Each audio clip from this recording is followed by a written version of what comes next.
बात सलमान खान खुर्शीद पे थी, और वो दरअसल जो मुद्दा था वो ये बिलाल जी भी उठा रहे थे, वो भी उठा रहे थे, क्योंकि यहां हिंदू मुस्लिम दिख रहा है। सरकार ने क्या किया है? फिर कहता हूँ, बताइए विपक्ष के व्यक्ति ने मुसलमान हिंदुओं के हित के लिए एक बयान दिया हो, राहुल गांधी ने दिया बयान? विपक्ष के किसी नेता ने हिंदुओं के साथ खड़े हुए बांग्लादेशी नहीं खड़े हुए, सरकार ने दिया, लेकिन मुसलमानों के साथ सरकार ने दिया, सर्वदलीय बैठक हुई, सबने सरकार को अधिकृत कर दिया है। कैसी बात कर रहे हैं आप? तो बयान देने के लिए वक्त दिया, सरकारी बयान देकर विपक्ष नहीं देगा तो फिर पूरे दुनिया में जब कोई बात हो तो क्यों सरकार बयान दिया करे? विपक्ष बयान क्यों देता है? फिर क्या बात कर रहे हैं आप एक्सटर्नल पॉलिसी पे सवाल उठा रहे हैं देश की, यही है तरीका? संदीप जी मैं गलत कह रहा हूं? एक मिनट, क्या किसी भी बाहरी जब कंडीशन, एक मिनट, मैं सवाल आपसे और कोई नहीं बीच में बोल रहा है, जब कोई भी ऐसी कंडीशन आती है किसी देश से बात करनी हो, चाहे वो 1998 का कंधार हो या अभी हो, सर्वदलीय बैठक हुई, उसमें ये अधिकृत किया गया कि सरकार, और सबसे पहले दिन ममता बनर्जी ने ये कहा कि ये केंद्र सरकार देखेगी किसको कैसे मदद देनी है, हम सिर्फ उसी को फॉलो करेंगे जो केंद्र सरकार, जो ममता बनर्जी सबसे बड़ी क्रिटिक्स है मौजूदा केंद्र सरकार की। संदीप जी गलत है ये बात? बिल्कुल बिल्कुल पुष्कर जी, आपने जो बात कही वो 16 सच है। देखिए मैं आपको बताऊं, हम लोग सलमान खुर्शीद के बयान पर बात कर रहे हैं। सलमान खुर्शीद एक्चुअली होता क्या है, स्थिति परिस्थिति और व्यक्ति मैटर करता है किस वक्त कौन सी बात कहनी है। जैसे पाकिस्तान के खिलाड़ी ने जैवलिन थ्रो में गोल्ड मेडल जीता है, तो पुष्कर जी अगर नीरज चोपड़ा की माँ ये कहती है वो भी हमारा ही बेटा, उसने जीत लिया, हमें खुशी है, तो प्रॉब्लम नहीं होगी। लेकिन यही बात अगर सलमान खुर्शीद कह देगा कि भाई पाकिस्तान ने गोल्ड जीत लिया, हमें बहुत खुशी हो गई, तो मुझे लगता है सारी चीजें बदल जाएंगी, हम लोग कल की डिबेट उस चीज पर करने लगेंगे। तो कांग्रेस पार्टी एक राजनीतिक दल है, इन्हें चीजों को समझना पड़ेगा, कब कहां क्या बात कहनी है, इनकी कही हुई बात मैटर करती है। तो यही प्रॉब्लम इससे हो गई सलमान खुर्शीद से, और सलमान खुर्शीद प्रॉब्लम करने के लिए जाना जाता है। सलमान खुर्शीद राजनीति से एक तरीके से हाशिए पर है, या आप कह सकते हैं कि राजनीति से गायब है। तो एक वो एडवोकेट भी है, और आज हम उस पर डिबेट कर रहे हैं, तो उसने तो अपना नहीं, जो अचीव डिबेट करना था मेरी ये है कि कांग्रेस नेगेटिव 48 घंटे में बोली क्यों नहीं? परेशान कांग्रेस को कर रहे हैं, जो मेन स्ट्रीम पॉलिटिक्स में है, और उनका नेता विरोधी दल है, नेता प्रतिपक्ष है उनका लोकसभा में और राज्यसभा में। ये एक पूरी उस सियासत की बात है भाई, ऐसा थोड़ी ना है कि पुष्कर जी सलमान खुर्शीद ने सरकार को या कहिए बीजेपी अलायंस को एक मौका दे दिया कांग्रेस को बैकफुट पर ले जाने का। अदरवाइज वो ये बात ऐसे भी कह सकते थे कि भाई वहां पर हिंदू मारे जा रहे हैं, मंदिर तोड़े जा रहे हैं, हमारी सरकार क्या कर रही है, इतनी कमजोर सरकार हमने नहीं देखी, अब तक तो अटैक कर देना चाहिए था। तो कहीं ना कहीं सरकार उस चीज में गिर सकती थी। बिल्कुल। मैं आलोक जी से पूछता हूं, आलोक जी सरकार के स्तर से क्या हो रहा है? विपक्ष तो सरकार के साथ खड़ा है, आप ये मानिए कि 543 सांसद उनके साथ खड़े हैं।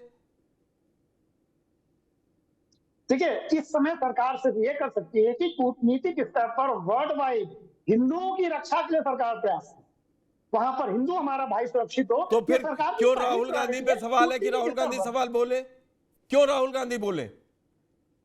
जब एज एन कांग्रेस पार्टी ने सर्वदलीय बैठक में ये जाके कहा है, और सभी राजनीतिक दलों ने कहा कि सरकार इस समय फैसला ले, हम अधिकृत करते हैं, आप ये काम वो लोग क्यों कर रहे हैं कि राहुल गांधी इस पे बोले, हिंदुओं के उस पे सरकार बोले ना?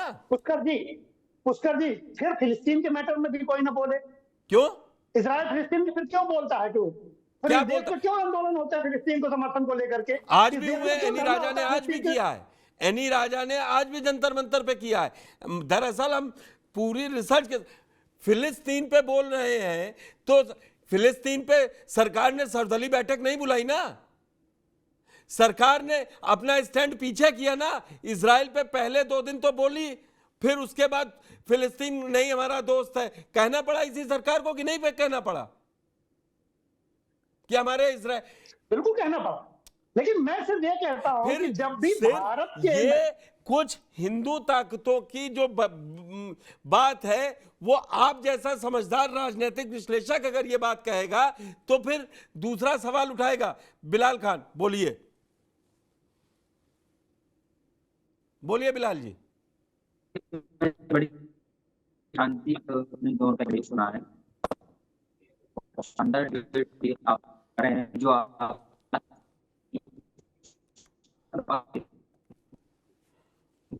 आप नेटवर्क में नहीं है शायद, आवाज नहीं आ रही बिलाल जी, आप अपना नेटवर्क चेक करें।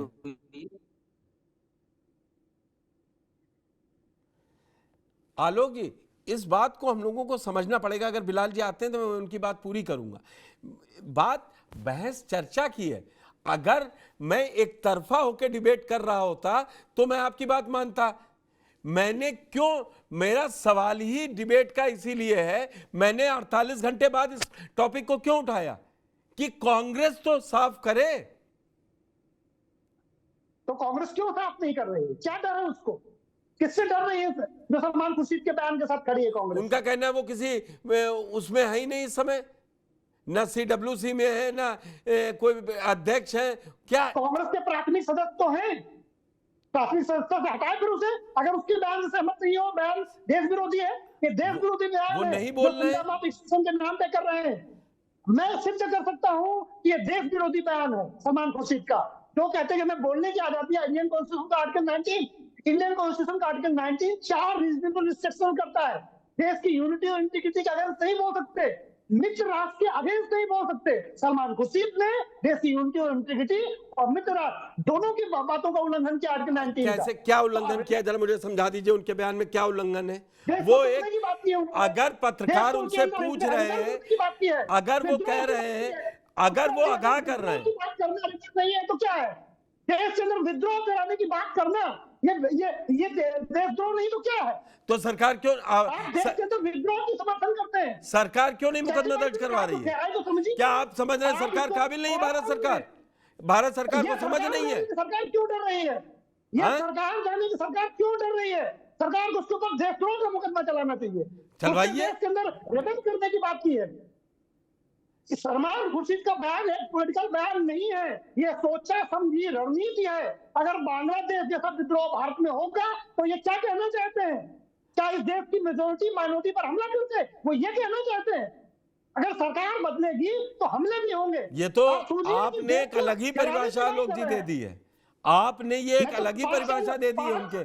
5 चैनलों में कह चुका हूं ये बात कि ये अगर सरकार जैसे जनता बांग्लादेश में सरकार बदली है तो जब बदलेगी तो फिर होगा क्या उसके आगे?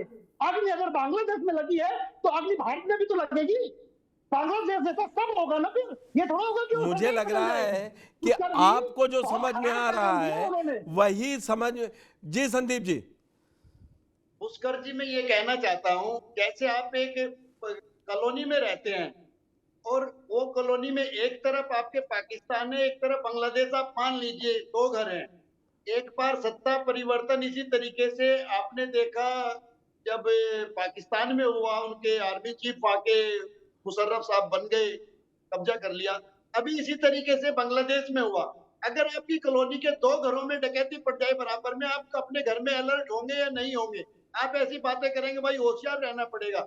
आप ये देखिए हिंदुस्तान को, हिंदुस्तान में अगर मैं और आप बात करें, क्या हमारे यहाँ युवा जो बेरोजगार है वो परेशान नहीं है? क्या हमारे यहाँ किसान परेशान नहीं है? क्या हमारे यहाँ महंगाई नहीं बढ़ रही है? तो सरकार को इन चीजों पर ध्यान देना चाहिए। ऐसी हरकतें नहीं होंगी, लेकिन अगर ये चीजें बढ़ेंगी, पानी सर के ऊपर से गुजरेगा, तो ये स्थिति किसी भी देश की और कहीं भी हो सकती है। वो तो आलोक जी बता रहे हैं ये मित्र देश के खिलाफ दिया गया बयान है, ये देशद्रोह का मुकदमा चलना चाहिए। बताओ कितना अजीब लगता है भाई। इसी बयान को पुष्कर जी आप ऐसे भी कह सकते हैं कि भाई ये जो हमारी मौजूदा सरकार है ये बैठ करके देख रही है वहां अच्छा, आप आ गए। हाँ, हिंदू मारे जा रहे हैं। मैं ले रहा हूं आपको, बिलाल जी ले रहा हूं। संदीप जी अपनी बात पूरी कर दें। जी संदीप पुष्कर जी, मैं कहना चाहता हूँ ये सरकार के ऊपर भी सवाल लग सकता है, क्वेश्चन मार्क लग सकता है कि भाई इतनी संवेदनहीन सरकार कैसे हो सकती है कि वहां पे हिंदू मारे जा रहे हैं, मंदिर तोड़े जा रहे हैं, और ये लोग यहाँ बैठे हैं, ये राजभवन में बैठे हैं, इतने बड़े बड़े संसद भवन में बैठे हैं, ये सरकार की जो मलाई है उसको खा रहे हैं। क्यों अब तक एक्शन नहीं हुआ? क्यों आपके जो फाइटर प्लेन है वो अब तक बांग्लादेश के ऊपर नहीं उड़े? क्यों ऐसे लोगों को चिन्हित नहीं किया गया? जी उसका जी मेरा बिलाल जी, 10 मिनट का मैं भी दे देता हूँ। एक मिनट बिलाल जी से मैं बात ले लूं। लास्ट कमेंट आपसे ले लूंगा, 50 हो रहा है बस, अब मैं समाप्ति की ओर हूं। जी बिलाल जी। जी, देखिए पुष्कर जी, आपकी जो डिबेट होती है माशाल्लाह बड़ी शानदार तरीके से, और बहुत ही, मैंने हमेशा बहुत बड़ी-बड़ी डिबेटें की हैं, लेकिन बहुत अच्छे तरीके से पॉइंट रखा जाता है। बट ये पॉइंट यहाँ ये था कि सलमान खुर्शीद के स्टेटमेंट पे हमें अपनी बात रखनी थी, इधर-उधर घुमाना नहीं था। लेकिन जो हकीकी बात है, जिस तरीके से उन्होंने कहा है, वो हो सकता है अपने पॉलिटिकल फ़ायदे के लिए कह रहे हों। मैं वो तो भी कह चीज़ रहा हो हूं। सकती है, क्योंकि अभी साइड लाइन है। अभी क्योंकि कोई कमेटी में नहीं है, ना वो सीडब्ल्यूसी में है, ना कोई ऐसी पोस्ट पर है, ना कोई अभी एमपी है, कुछ नहीं, नथिंग। कांग्रेस के कार्यकर्ता के तौर पर हैं, जो भी है। बट अगर इस तरीके से जोड़ के देखा जा रहा है, तो हमें स्थिति अपने देश की देखनी पड़ेगी। तो देश के असल मुद्दे राहुल गांधी उठा रहे हैं, या कोई भी अपोजिशन लीडर उठा रहा है, कोई बात कर रहा है, नीट पर बात कर रहा है, जिस तरीके से हमने देखा था, आज वर्क वोट पे भी सारे लोगों ने अपनी बात रखी। ये हकीकत होनी चाहिए। आज विपक्ष और जो सत्ता में बैठे हुए लोग हैं, उनकी मीटिंग भी हुई है। आज बहुत बड़ी मीटिंग भी हुई है, उसमें बिल्कुल ऑलरेडी बहुत सारी डिस्कशन हुई है, अच्छी बात है। हमारे भारत के लोकतंत्र के लिए बहुत खूबसूरती की बात है। मोदी जी की और राहुल जी की तस्वीर आमने-सामने देखी गई आज पूरे भारत में, कि किस तरीके से बैठ के चर्चा की मुद्दों पे, और ये होना भी चाहिए। भारत की यही तो खूबसूरती, यही तो लोकतंत्र है, बिल्कुल। इसी वजह से तो हमारा मतभेद हो भारत का सकता है, लोकतंत्र आज हुआ मनभेद है। नहीं है। मतभेद हो बिल्कुल, सकता है, बिल्कुल, बिल्कुल। मनभेद नहीं है। और ये बहुत हेल्दी डिस्कशन हुआ है, और इसमें देश के मुद्दों पर बात हुई है, किस तरीके से आगे क्या करना है, वक्फ बोर्ड को लेकर कमेटी बनाई है, और जो और भी मुद्दों पर बात की गई है, तो बहुत अच्छी तस्वीर थी। इस तरीके से ही अगर हम आगे भी हम चलते रहे, विपक्ष को साथ लेकर चलेंगे, मुद्दों पे जो भी चीज़ें हैं उनको बैठ के, चाहे ओम बिरला जी हैं, विपक्ष के नेता हैं, देश के प्रधानमंत्री हों, और सारे जितने भी लीडरांस हैं देश के, वो मिलकर अगर कहेंगे कि हाँ, हम साथ में मिलकर चलेंगे, तो देश आगे बढ़ेगा। अगर इधर-विधर घुमाते रहे, देश के जनता के लोगों को नहीं चाहिए, ज़बरदस्ती दखल-अंदाज़ी वक्फ बोर्ड में करने का काम कर रहे हैं, दखल-अंदाज़ी किसान आंदोलन पे कुछ भी बोल दिया, कोई स्टेटमेंट दे दिया, तो ऐसी चीज़ों से भी भाजपा को भी, और विपक्ष में जो बैठे हुए लोग उल्टी-सीधी बात है, उनको भी बचना होगा। यही है मेरा कहना अभी।